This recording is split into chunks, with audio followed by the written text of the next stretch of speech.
शुक्रवार के बाजार के लिए क्या रहनी चाहिए स्ट्रैटेजी और बाजार के लिए अहम संकेत, अब समझते हैं अनिल जी से। शुक्रवार को जब हम ट्रेडिंग के लिए लौटेंगे तो ढेर सारे संकेत हमारे पास होंगे, अपने भी और ग्लोबल भी। पहले ग्लोबल बात कर लें, देख लें किस तरह से अमेरिका में कुछ अहम डेटा रिटेल महंगाई के आने वाले हैं, अमेरिकी बाजारों का प्रदर्शन 2 दिनों का कैसा रहता है, डाउ फ्यूचर्स क्या होते हैं, साथ ही ईरान और इजराइल को लेकर क्या कुछ और डेवलपमेंट होते हैं या नहीं। दूसरा, आज के मिले जुले सेशन में वाकई में एफआईएस की बिकवाली का ही दबाव ज़्यादा रहा या लोगों ने खरीदा नहीं, ट्रेडर्स की तरफ से पोजीशन हल्की होती दिखी, ये फैक्टर भी इंपॉर्टेंट होगा। इन सब के बीच में जब हम शुरुआत करेंगे, सपोर्ट आपके लिए निफ्टी पर होगा 24,100 की रेंज में तुरंत। बैंक और ऊपर की तरफ निफ्टी में आप 24,200 24,300 की रेंज तुरंत देखेंगे। तो 24,000 के नीचे कमजोरी होना शुरू होगी, 24,300 के ऊपर मजबूती का संकेत आएगा। बैंक निफ्टी का जहां तक सवाल है, 49,500 49,650 ये आपके लिए सपोर्ट का काम करेगा और ऊपरी स्तरों पर 50,000 50,150 रुकावट की रेंज होगी। मिड कैप स्मॉल कैप शेयरों में भी मिला जुला कारोबार रहेगा। एक इंटरेस्टिंग बात, जब शुक्रवार को हम लौटेंगे तो रिजल्ट सीजन की पूरी समाप्ति हो चुकी होगी इस तिमाही के, यानी कि जितने रिजल्ट आने हैं मैक्सिमम आज आपके सामने आ जाएंगे। तो मिला जुला एक्शन नतीजों का रहेगा, लेकिन ओवरऑल भारतीय बाजारों में नए हफ्ते की नई वीकली सीरीज की शुरुआत होगी, पोजीशंस लाइट होगी और ऐसे में जो भी संकेत आपको ग्लोबल मार्केट से मिलेंगे तेजी या मंदी की तरफ, वहां पर एक बड़ा मूव आने की उम्मीद आप हफ्ते के आखिरी ट्रेडिंग सेशन में परसों के दिन कर सकते हैं।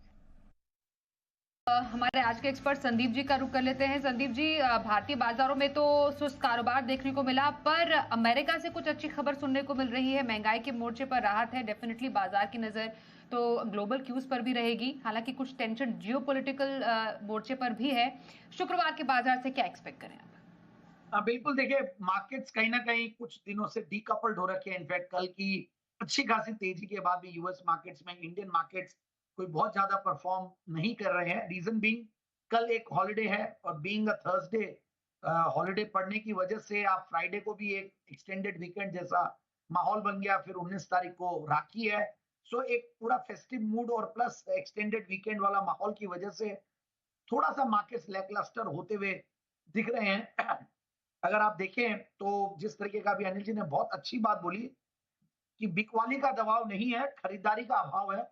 और इसका रीजन है कि जब आप ग्लोबल मार्केट्स में तेजी होते हुए भी इंडियन मार्केट्स में तेजी नहीं आ रही है, इसका रीजन यही रहता है कि लोगों का लैकलस्टर मूड है। एफआईआई की सेलिंग कंटिन्यूअस हो रही है, रोज बेच रहे हैं। इनफैक्ट बहुत बड़ी बड़ी सेलिंग के फिगर्स आए हैं। मिड कैप स्मॉल कैप थोड़े सुस्त है, वहां पे अंडर करंट वीक दिख रहा है। निफ्टी फिर भी मैनेज्ड है, कहीं ना कहीं ग्रीन में, फिर भी ऑलमोस्ट आज लुका छुपी खेल रहा था और ऑलमोस्ट ग्रीन के आसपास ही बंद हुआ। तो फिर इजराइल ईरान जियोपॉलिटिकल टेंशन, ये सारी चीजें हैं। तो मार्केट सुस्त है एक्सटेंडेड वीकेंड की वजह से, एफआईआई सेलिंग और फिर आपके ईरान इजराइल जियोपॉलिटिकल टेंशन और फिर खरीदारी में कम इंटरेस्ट। तो मेरी राय यही रहेगी कि थोड़ा सा लार्ज कैप्स की तरफ थोड़ा रुझान अब बनाना चाहिए मार्केट्स में, और larger mid caps and large caps जो एकदम माइक्रो कैप्स और स्मॉल कैप्स जहां पे मैं बहुत ज्यादा जनरली बुलिश रहता हूँ अभी भी बुलिश, बट मुझे ऐसा लगता है फॉर द टाइम बिंग हो सकता है कि मार्केट्स में इस तरफ थोड़ा सा रुझान ज्यादा बढ़ेगा और सेफ्टी ज्यादा दिखेगी। बाकी हम देखेंगे कैसे आगे आने वाले दिनों में क्या रुख रहता है। बट क्वार्टरली रिजल्ट्स का सीजन भी ऑलमोस्ट ओवर हुआ और अच्छा ही कहूंगा मैं रीजन, क्योंकि काफी सारे जो स्टॉक्स है जिनको हम ट्रैक करते हैं उनमें हाईएस्ट नंबर ऑफ स्टॉक्स है जो कि अच्छे क्वार्टरली रिजल्ट्स इस क्वार्टर में दिए हैं। हमारी अपना खुद का एक फॉर्मूला उसको देखते हुए कह रहा हूं मैं। तो मुझे लगता है कि ये मार्केट्स में मिड कैप स्मॉल कैप भी चलेंगे, लार्ज कैप से फिर भी थोड़ा फोकस कीजिए। और उसी तर्ज पे मैं आज स्टॉक्स भी थोड़े बहुत उसी तरीके से लाया हूं जो मेरी लॉन्ग टर्म पिक है। बिल्कुल, तो चलिए सीधे अब स्टॉक्स की तरफ ही बढ़ते हैं। पसंदीदा स्टॉक्स की शुरुआत करते हैं आपके पोजिशनल व्यू से। तो पोजिशनली कौन सा स्टॉक पसंद है आपको संदीप जी?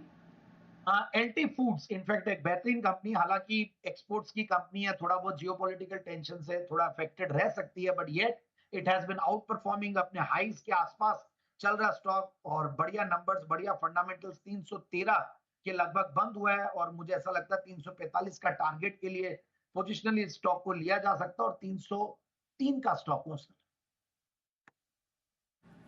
ओके, तो एलटी फूड्स पसंद है पोजिशनली संदीप जी को। 303 का स्टॉप लॉस और 343 तक के टारगेट, इस स्टॉक में देखे जा सकते हैं, शेयर में देखे जा सकते हैं। यहाँ पर आप खरीदारी का मन बना सकते हैं। आइए अब लॉन्ग टर्म की पसंद का स्टॉक संदीप जी से जानते हैं, जिसको वो देना चाह रहे हैं। कार्बोरेंडम यूनिवर्सल लिमिटेड, जैसा कि मैं शुरुआत की कमेंट्री में बोल रहा था, मैं लार्जर मिड कैप्स और थोड़ी बड़ी कंपनियों पे फोकस करने लगे हैं।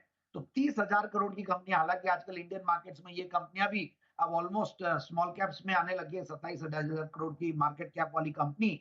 But yet this company really looks good. Murugappa group की एक बेहतरीन कंपनी जो एब्रेसिव्स, रिफ्रैक्टरीज और इलेक्ट्रो मिनरल्स ये बनाती है, और मुझे लगता है कि स्टॉक को बिल्कुल इन लेवल्स पे एक्सप्लोर किया जा सकता है।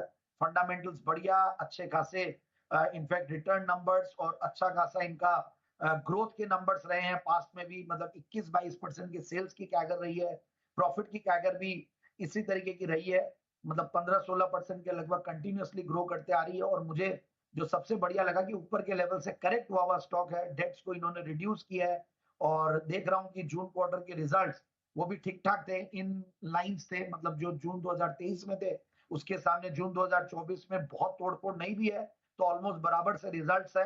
तो मुझे लगता है कि स्टॉक में बिल्कुल अच्छे एक प्रोमोटर बैकग्राउंड वाली कंपनी, स्ट्रॉन्ग सेगमेंट वाली कंपनी और लीडर है अपने सेगमेंट में। मुझे लगता है इस स्टॉक को ले। एफआईआईज का पूरा भरोसा, करीब 40% के लगभग एफआईआईज होल्ड करते हैं। तो इस स्टॉक पे इन लेवल्स पे अगर एंट्री लेते हैं तो मेरी राय में ये स्टॉक का जो टारगेट है अभी करीब 1500, 1550 के लगभग है।